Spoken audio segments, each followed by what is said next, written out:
دوای زیاتر لە چارەکە سەدەیەک لە ڕاپەڕین و پێکهێنانی حکومڕانی کوردی، ئەمە حاڵی دانیشتوانی گوندی گۆڕەزە لە ناحیەی خەلیفان بێ پرۆژەی ئاون و بەدە بە ئاو بۆ ماڵەکانیان دەبن.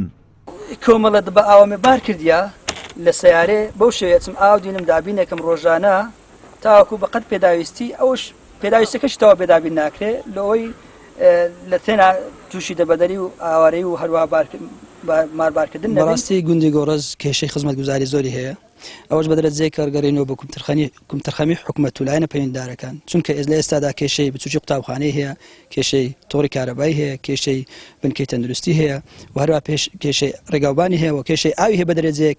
ئێمە 17 ساڵ لەمە بن مەشروعی ئاومان بۆ هات فقط 15 خولەک ئاوی دێڕاهات لەو کاتەوەڕ ئاو بۆ من نەهاتوە یەک چرکەش ناتوە ئەوەی هاتشم بە قوڕولیتە بوو لە خلال 15 دقیقە.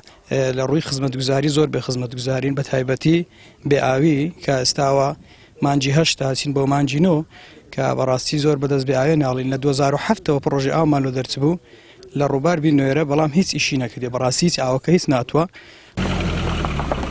22 گوندی ناحیەی خەلیفان گرفتی ئاویان هەیە و تووشی کەم ئاوی بوونە، لە نێویان گوندی گۆڕەز کە ژمارەیان 120 ماڵ دەبێت لەم گەرمای هاوینەدا نە پرۆژەی ئاویان هەیە و نە بە تانکەریش ئاویان بۆ دەچێت، خەڵکەکەی بەدەبا ئاو دێنن.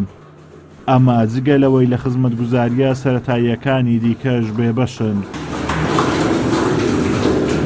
خدا قبول ناکات هاوارن ورن هانا تهاوار ئەو فەقیرانە وەرن ئەمن بنارینم ئەتو لە مارێ باشە خواردنێت لۆ چ ئەخۆیەت وەچ ئەم بناراند هەمن لە تێنا بنارینم خۆزۆنەم پارەم بدێ و نابێم مارم بدێ و نابێم مەسروفم بکەوە و نابێم هاردم بەس ئەبێم ئاوێم لۆ هەنەش پیاکە ئاوێت و حکوومەتی پێت پیابی پتان کەرام لۆبینە پێت پیابی.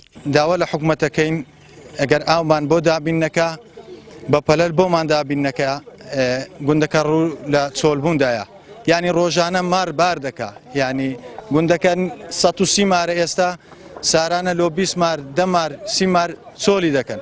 ئەگەر ئەو هەبی گوند هیچ مانایەکی نامینی گوند بەچی جوانە بە ئاو ئاوش نییە.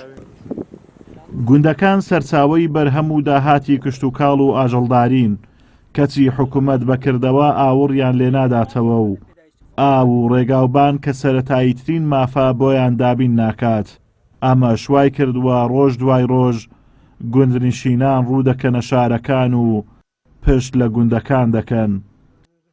ئازادۆمەراوەی کەناڵی ئاسمانی پەیام، گوندی گۆڕەز لە ناحیەی خەلیفان.